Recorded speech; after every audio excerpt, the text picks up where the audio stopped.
This is Killer Innovations, a show about ideas, creativity, and how you can innovate. Welcome to the Innovator's Garage, where you learn to create your next game-changing killer innovation.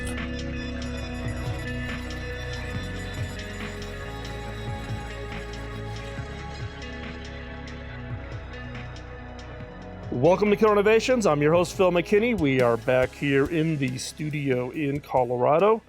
In fact, we just finished a bunch of new technology upgrades. I know some of you want to geek out on all the gear I have here. So one of these times I'm actually going to do a video tour, but I've got to get it straightened up here a little bit. It's a little bit still in a work in progress, but we've got a lot of new stuff going on here, and many of you have been following over on Facebook with the customizations and the work that's going on the new 45-foot Prevost. Yes, we've upgraded the mobile studio, so we're getting that ready to hit the road in the late fall timeframe. As I've shared before in the show, we are looking to expand that series around rural innovation. So innovation happening in the non-obvious places. As you may recall, some time ago we did a show in Paducah, Kentucky. We took the mobile studio to Paducah, and we did a series of shows from there, and it turned out to be extremely popular. And we've been getting some requests. But if you've got a lead or an idea for a rural innovator who you think has a great story and proving that innovation can happen anywhere, it's not something dedicated to Silicon Valley or New York or Boston or Austin or even here in Boulder, Colorado, would love to hear about it and love to maybe stop by while I'm on the road and interview them and give them an opportunity to tell their story here on Killer Innovations. So with that, today's show, we have a guest who's actually been involved in the innovation game for about as long as I've been around doing this. And in fact, we were commenting on the fact that I think the first time we met has got to be a decade or more ago. At some early open innovation efforts. But I wanted to introduce today's guest, Stephen Shapiro. Stephen has been involved in the innovation work more than 20 years, where he leading the 20,000 person innovation practice at the consulting firm Accenture. He's gone on, he's written a whole number of series of books, developed tools and methodologies to improve people's productivity and creativity and how to create high-performing innovation teams. He has a new book. We'll talk about that a little bit later in the show. But Stephen, thank you for joining today here at Killer Innovations. Well, Phil, it's an honor to be here. Thanks so much. Hey, Stephen, some people know you because they've read your books. Some people on the listeners may not know who you are. So give us a little bit of background on yourself. Sure. So I think it's probably worthwhile just start going sort of way back a little bit, because most people who think of somebody who's in the world of innovation thinks of us as sort of these wackadoodle creative people. And in fact, I'm a nerd. I was in the math club in high school. I was in marching band. I'm an engineer by education. And so, when I started entering the world of innovation about 25 years ago, I felt like a fish out of water in some respects, because it was this wildly inefficient process where I felt like we were doing a lot of work and not much was getting done. And so as I've steeped deeper and deeper into innovation, I've tried to create an approach that actually works for nerds and left-brainers and technology people and accountants and lawyers and people who might not think of themselves as creative are still in the business of innovating and problem solving. This is an interesting topic because I talk about this all the time. I'm amazed when I run into people who do not think of themselves as being creative. And my position is everybody's creative. We've just had it beat out of us, or we're self-conscious. We're not going to, we're introverts. We're not extroverts. We're not going to put our ideas out there. We may have them in our head. Are you in the same, mindset around people's individual creativity? Absolutely. I mean, I do think that we all start off with an incredibly high level of creativity. There's a lot of studies that, whether they're accurate or not, show that 98% of 5-year-old kids are highly creative. So, we started off this way, but, I think each of us are creative in our own way. And so there might be some people who really are just good at coming up with really crazy ideas. and they're extroverted so they can bring them out. But then there's people like myself who's very introverted and very analytical. And so I might take a different approach, but hopefully the end result is the same. I just might take a different process to get there. Yeah, and it's interesting because people think of innovation, it's one of the innovation myths, right? That talk to the fact that, there's a lone inventor, right? There's different skill sets. And in fact, a show we just recently broadcast talked about teams and what are the different skills you need on a team. You need the visionary, the person who's got maybe the idea, but you need somebody who actually can then drive execution. You need to have those people who kind of are the warriors, making sure every I's dotted and T is crossed. I always have a person on my team who I call the mother. She wants to make sure everybody feels heard and nobody gets, ignored or pushed back. That they pull the ideas out of the introverts. Those types of things. And so I think teams become the most important component then, right? I believe it's all about the teams. I think it's all about collaboration. It's why one of my products is actually a card game that is built around how do we get the right people in the right role, recognizing that there are some people who are good at the data and the analytics and understanding where do we focus our energies. And there are those nurturing motherly types who want to bring out the best in people. There's all different styles, and we just need to understand that who we are. But I think more importantly, this is where a lot of these tests fall down is who we are is important, but who we are not is actually, to me, the cornerstone of a successful team. Because if we can embrace who we are not, then we will surround ourselves with people who complement with an E. And I think that's really the key. Yeah, and I think that is also truly having that recognition of what you're good at and what you're not good at. I don't care, how good you think you are. We all have gaps, holes, blind spots. And in the case of your work at Accenture, how, the experience of running a 20,000 person practice, innovation practice at Accenture back in the, what I would call the early days of the big five trying to establish innovation practices. What was that experience like?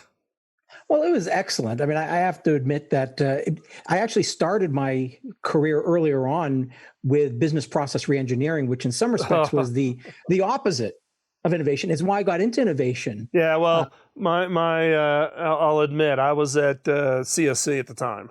There you go. So, excellent. Yeah, well, so the whole BP really well. Yeah, the whole BBR stuff is gives me nightmares. Well, for me, I just had this one moment where I was working on a project where the CEO announced that 10,000 people would lose their jobs because of the work we were doing. And the reality is, when it's large numbers, it's hard to get your head around it. But then I saw a TV show about 3 executives from my client who lost their jobs a year earlier and what happened. And I just saw the devastation in their lives. And I was like, wow, if it hit 3 people that hard, I can't imagine the collective impact of 10,000. I actually walked off the project and took a leave of absence. So that's how I got into the world of innovation, is I wanted to help companies grow, help economies grow, rather than shrink and contract. Yeah, and it's amazing. Even leaders in today's world, they don't think of it as a, how do I avoid that versus it's just a budget exercise or just a financial decision to, impact thousands of people. And, I remind leaders I coach every day, you're impacting one individual. That's not the case. You're impacting a family, right? With every decision you make. And as a leader, as a servant leader, you own that. You own that responsibility to serve, your employees and to make sure that you understand that your decisions are not just impacting them, but that entire family. So in the case of Accenture in the work there, what were some of the big lessons learned you had? I think one of the big lessons that I learned early on, fortunately, was that, as we talked about before, everyone is creative, everyone's innovative. We just contribute in different ways. And I really did have this belief that we needed to find the people who were the ones who like to sit on high mountains wearing long white robes, but that's, or you're in Colorado, the people who want to sit on the beach smoking a joint and looking at the clouds. I mean, and I look, when you're working with a company like Accenture, most of the people are pretty left-brained, if you want to call them that. They're a lot of. I was an engineer. A lot of the people I worked with were engineers. So we needed to create something that would resonate with them. Yeah, and I think that you bring up a good point, right? It's you have to adapt it to the culture of the organization, to the mindset of the people. And you get these calls all the time where people are saying, "Hey, I want to take something out of my book, beyond the obvious, and I'm just going to apply it to my organization." And I say, no, don't do that. You've got to adapt it to your organization. You have to adapt it to your language. You have to adapt it to your processes. Otherwise, it's like an antibody. It's going to be totally rejected because it looks foreign versus you're trying to unlock the natural capabilities of your teams and your people. And how do you make that all work? And how do you stitch that all together? So, great point. We're going to take a quick commercial break, and we're going to continue our conversation with Stephen Shapiro. We're going to talk about his new book, Invisible Solutions. Don't go anywhere. We'll be right back after this quick commercial break.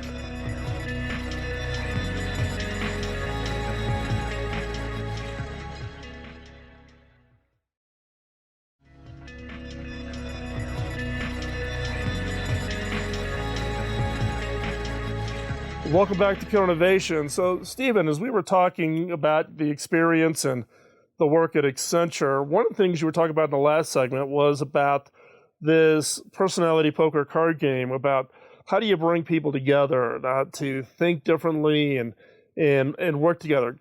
Give me some more background. Now, I remember you and I talked about this a long, long time ago, but refresh my memory here. Give me a little context for the card game. Sure. So the premise is that there's 4 steps to the innovation process, and there are 4 different styles that link back to those steps. And so originally this was just a spreadsheet. So just talking about where we make connections. It was a spreadsheet that I developed about 20 years ago, very boring. I'd use it and people would fall asleep trying to use it. It was just nothing exciting. And then I was in Vegas playing blackjack at the Venetian, and I got this idea. Wait, there's 4 steps, 4 styles, 4 suits. So I went home, grabbed a deck of poker cards, wrote the words from the spreadsheet that I was using, and that was the first version of personality poker. And the goal is to get people, basically for them to play to their strong suit, which means do what you do best, but it's also to make sure that your team is playing with a full deck. And this is where I think a lot of organizations fall flat, because we tend to hire people who fit the mold. We hire people who are similar to us, and as a result, we don't have that breadth of thinking and those breadth of personalities and that breadth of experience that we so richly need. Yeah, it is interesting, right? Because how would you compare then what that is to things like, I don't know if you're familiar with Gallup, Strength Finders, et cetera. How does it either alike, different, or how does it play into the whole innovation game? So for me, the key, first of all, is that it's not about strengths per se. It's not about what you're good at.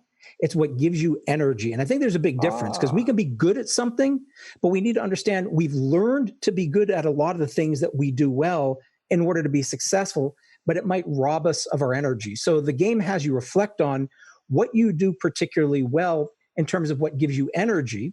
It is all team-based. So the whole objective is to figure out who you are not. So most people, when they play personality poker, 95% of the people will be missing a suit from their hand. Oh, really? And what that means is there's one of the styles. So the spades are the analytical, the diamonds are the more creative, the clubs are the more implementation oriented, and the hearts are more relational in nature. And it just tells you who you need. Who you don't have in your hand tells you who you need. And we do so much more with it, though, in terms of the culture, because the culture really is just a form of personality of an organization. Well, it's interesting because then, it's like, okay, do you draw from the deck, quote, hiring somebody that provides you a suit you don't have? Or do you recognize where you potentially have a gap and you just become aware of it? What's been the impact on teams, from when they started going through this experience to the other side, once they can see who they are also relative to who everybody else is? Well, one of my favorite ways to play the game is also, we call it the gifting of the cards. So to step back for a moment, there's 52 cards, each with suits, colors, and numbers, but there's also words that describe particular behavioral attributes like analytical, creative, organized, or empathetic. And when we gift cards, we give cards to others. So Phil, I would give you a card and I would tell you a story as a time when we worked together. So not only do you get to see how you're perceived, but you also hear the stories and what other people remember.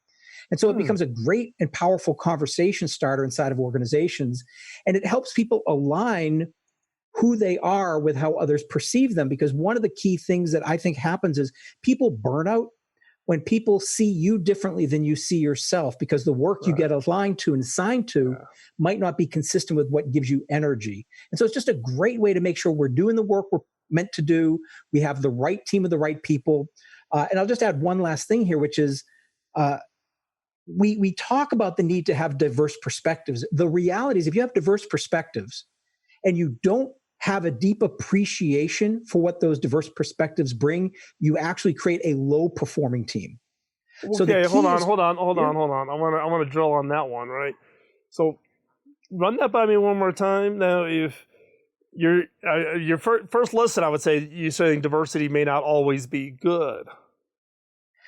Well, I'm not saying it's not good, but it's not good if you don't have the tools in place. So if you took a group of people who are analytical, creative, organized, and empathetic and put them on a team and said, go work on this, it's going to be anarchy. You're going to have the black cards who tend to be the but people. They're going to be the ones who say, this is the reason why it doesn't work, because the spades and the clubs are very good at stopping conversations. So you need to have a deep appreciation for what each person brings to the table in order to create a high-performing team. Then diversity is exactly what you want, but you can't just throw a bunch of people together in a room and expect them to work well together if they don't have a common language and a common appreciation. So would you classify then that as some form of, I don't know what you want to call it, understanding or empathy, for the understanding that you're one type, you have other types, nobody's better or worse, just different? Is that what you're trying to say? I think it's a great way to say it. Okay. I think that each person has, and the problem is we believe that, we talk about opposites attract. Actually, the reality is opposites detract. Birds of a feather like to flock together. So we surround ourselves with people who think like us, and that's great for efficiency. It's great for ease, but it's not great for innovation, as you know. Right. And so this is a tool to help create high-performing, diverse innovation teams. Right. I'm a big believer that you've got to have diversity, but it's not just diversity in these types of things. When you're talking about personalities or strength finders, I'm also a big believer in diversity of experiences. People who came from money, people who don't come from money, people who've only lived in the United States, people who've lived overseas, a foreign immigrant who came to college here and stayed and started a company. All of those different perspectives, including personality. And I never really thought about personality until this conversation, about kind of that inherent, I don't know what you want to call it, the thing in us that like you said, though, is around what gives us energy. It's something that's hard for people to tap into. You really got to know yourself for you to naturally know that without some kind of tool or help. Absolutely. And that's why I love the gifting of the cards, though, is the way somebody else sees you is not necessarily who you are or how you are, but it's another data point. And so to me, taking a test is the least effective way to learn who you are. It's about conversation, collaboration, and storytelling is where we learn the most. Yeah, and I did a TEDx talk around imposter syndrome, right? And and if you suffer from imposter syndrome, people may come up to you and say, "Hey, man, you did a really great job," and you immediately pawn it off. "Oh, I was just lucky," or "I had a great team," or "Oh, wasn't that really big deal?" We have a hard time accepting kind of that acknowledgement and recognition, and the gifting of the card sounds like it's almost that validation. You may know it gives you energy, and it's something that brings some level of different satisfaction, but to have it confirmed, to have it verbalized. In fact, one of the things I teach when I work with senior people who are suffering from imposter syndrome is getting them comfortable at accepting those kinds of confirmations. Now, there are other people, big ego people, who just love to get fluffed up by people saying great things about them, but this gifting of the card could be could be a great tool. We're going to take a quick commercial break. When we come back, we're going to continue our conversation with Stephen Shapiro. Don't go anywhere. We'll be right back after this quick commercial break.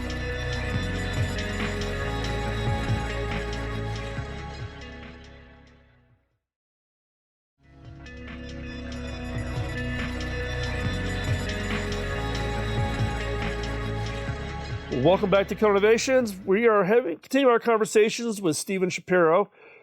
Stephen, your new book, Invisible Solutions. Kind of an interesting title. Give us a little background. What was it that drove you to work on this new book? So when my last book came out, which has been a long time ago, my last book was in 2011, and I submitted the manuscript. And as soon as I submitted the manuscript and people started reading it, they said, this part about asking better questions is really interesting. You talk about why it's important and you talk about what you need to do, but you don't talk about how to do it. And people struggled with it. So I spent the past 10 years building a toolkit basically around reframing problems. And eventually I decided it's time for me to put it into a book. And the reason why it's called Invisible Solutions is because sometimes the best solutions are right in front of you, but you just can't see them because you're asking the wrong questions. And the questions we ask, to a degree that most people don't understand, has a profound impact on the solutions we're going to find. Well, it's interesting because my book came out in February of 2012 now on Beyond the Obvious, and it's all about the asking the questions and how do you think about questions and how do you frame questions. In my experience, heavily, telling stories from my own experience of working on products and technologies for 30 years, but questions are a lot. People view them as almost being a little bit of a black art. Some people are good at crafting them. Some people are not that great at crafting them. So talk a little bit about this, the methodology that you use or the approach you use to how to help people understand the power of questions and then how to craft good ones. Sure. So and it's interesting that coming back to the earlier conversation we had, look, there are some people who are great at asking questions, and in personality poker, they would be the spades. Okay. Because they like to look at, I love this quote from Mark Twain, who basically called it a mental kaleidoscope. He said, if we're looking to find new ideas, he says, there's really nothing new. It's just the same old colored pieces of glass that have been in existence since the beginning of time, and we just keep on turning them. So what I want to do is create a tool for engineers like myself, for anybody, but mainly engineers, where they have this kaleidoscope, which is a systematic approach for reframing the problem. Right. And I just find it, to me, it's just it's a fascinating, when you change the question, the range of solutions, it just becomes miraculous what you end up seeing. Yeah, it is about changing perspective, right? Because look, we all have habits, we all have ruts, we all have, I've seen this problem before, this process worked for me last time, I'm just going to apply the same rule. I'm going to see this as a math problem, I've got a formula, I'm going to apply the formula, versus how do you get people to take that step back and come at it orthogonally, completely with a different, kind of a view on both the problem or the opportunity that's before them. So how foreign is this for people? When you shared this or did workshops or whatever, what's kind of the aha moment? What do you think kind of unlocks it for people to say, wow, I can do this? I think what happens for people is, first of all, they have a deep appreciation of how important it is. Yeah. They also start to understand how difficult it is because it's not how we're wired. We don't want to sit back. Look, we want to, if we feel a threat or if we see an opportunity, we want to run towards it. If it's a great opportunity, we want to run away from it if it's a threat. And we don't tend to take the time to stop and say, what's the right direction? Right. What's the right approach we could be using? So people struggle with it in the beginning, but it's like building a muscle and they become better at it over time. So I think that's really the cool opportunity. The third thing which they notice is they struggle to stay in the question. As soon as they get a new question, they want to start solving it. They can't stay in the question stage. Well, I've just been teaching a series of disruptive ideation workshops for the U.S. Marine Corps in Quantico. And we spend a big chunk of that effort on understanding the problem before we ever even get into the ideation. But as soon as you start posing the questions, you're right. They want to, particularly Marines, right? They want to take that beach. They want to, they're going to be the ones at the tip of the spear, those kinds of things. And the quote I always like is the Albert Einstein quote. Albert Einstein says, if you gave me 1 hour to save the world, I'm going to spend 55 minutes understanding and defining the problem. Once I understand the problem, it'll take me 5 minutes to save the world. Right. Right? And versus 99% of the people out there don't spend enough time just taking a step back and thinking about Where do they focus? What is that opportunity? How do you frame it in such a way that it's even solvable, or that you can even understand it? And how do you then go about attacking it? And I agree that that's probably one of the big aha moments of don't rush in, don't rush the answer, right? And I don't know about you. I mean, I've done a lot of work with interns, but this is one of my criticisms of the educational process, right? Because we teach people how to do tests, and we produce the world's greatest test takers, which means I'm going to get the test. There's got to be one correct answer. I'm going to fill in my box, get my A, versus in reality in life, very rarely is there a single correct answer. There's multiple answers, and how do you find those? So in the case of the question methodology, then, are there because you can come. In my case, I've got a card deck my own. Mine's got 48 questions in it. Do you randomly pick a question, or is there a structure to how do you go through the questioning process to lead to that discovery? Yeah, so with the methodology I have, there actually is a process. And so the 25 lenses, which are in the book, are categorized into 5 different groups. Okay. And so depending on the nature of the problem you're trying to solve, you will use those sets of lenses. So for example, most people, when they think of innovation, they think of ideation or idea management or suggestion boxes or hackathons and so what ends up happening is, if you think about it, the default question of a suggestion box is this big, broad, abstract question: how do I improve the business? Right. And when we ask these abstract questions, we get a lot of, like, from my experience, 99.9% of ideas that are generated are worthless. Yeah, less than worthless. Well, less than worthless, exactly. So because we wasted time thinking about it, submitting it, talking about it, evaluating it. Well, so you haven't even defined the target. Exactly. Right? Come improve the business. Well, what the heck does that mean? Exactly. So to me, the key is, so if you take that, so the first 5 lenses in the book are, how do we reduce abstraction? Right. All right. So if we're trying to improve the business, the first lens is the leverage lens. What's the one thing, if we focused on it, would have the greatest impact? And there's examples and when to use and how to use it. And so there's a process to go through, start to deconstruct the problem, or if it's too specific, how do we make it less so? And so there's 25 different lenses categorized. And so if I define, when you say the 25 lenses, and you said, if I'm depending on the problem I'm going to solve, can you give me an example of a problem and then the lens you would apply to that? Sure. So I'll tell you my favorite story. This is the one which people love when I tell it. Is you and I know we travel a lot, maybe not so much this week, but we travel a lot.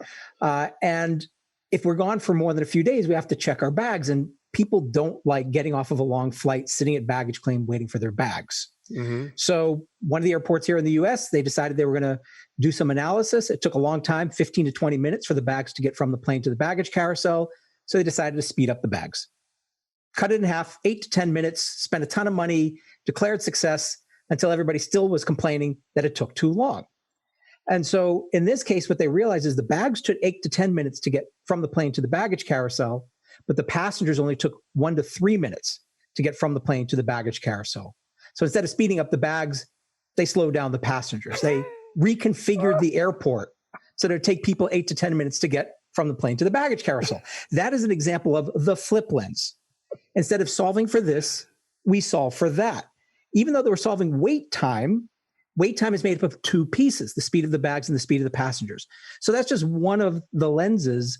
But another lens, let's just one quick play on this, is we could use the word substitution lens, where we just change a couple of words. So instead of reducing wait time, we could improve the wait experience. Different question. Right. And now it's not airports that we're talking to. We're talking to Disney and Universal Studios and how they create compelling wait experiences. So we can change just a couple of words and unleash a completely different and new range of opportunities.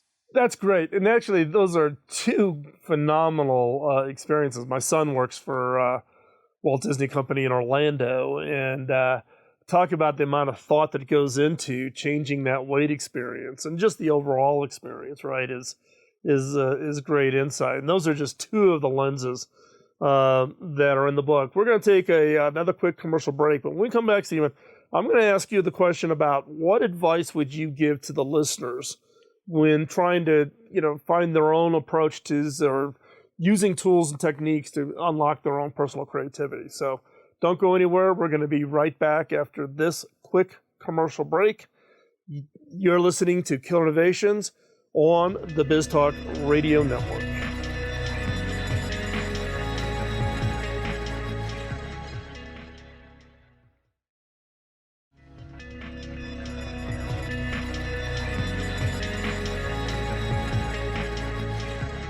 Welcome back to Killer Innovations. I'm your host, Phil McKinney. We are here with Stephen Shapiro. So, Stephen, we've covered a lot of material in the first 3 segments of the show. What I'd like for you to do is for you to kind of wrap this all up in with a nice bow on it. Can you give us one story that ties all of this together and that will give the listener some insight, some advice, some action that they can take in their own business and their own activities? Sure. And I want to come back to something you said earlier. I do believe that our past success is one of the best predictors of future failure, because our past experiences limit our ability to think differently. So I want to focus on that as sort of the close. And there's a great example that I love. It's a group of people who get together in Houston, Texas, called Pumps and Pipes.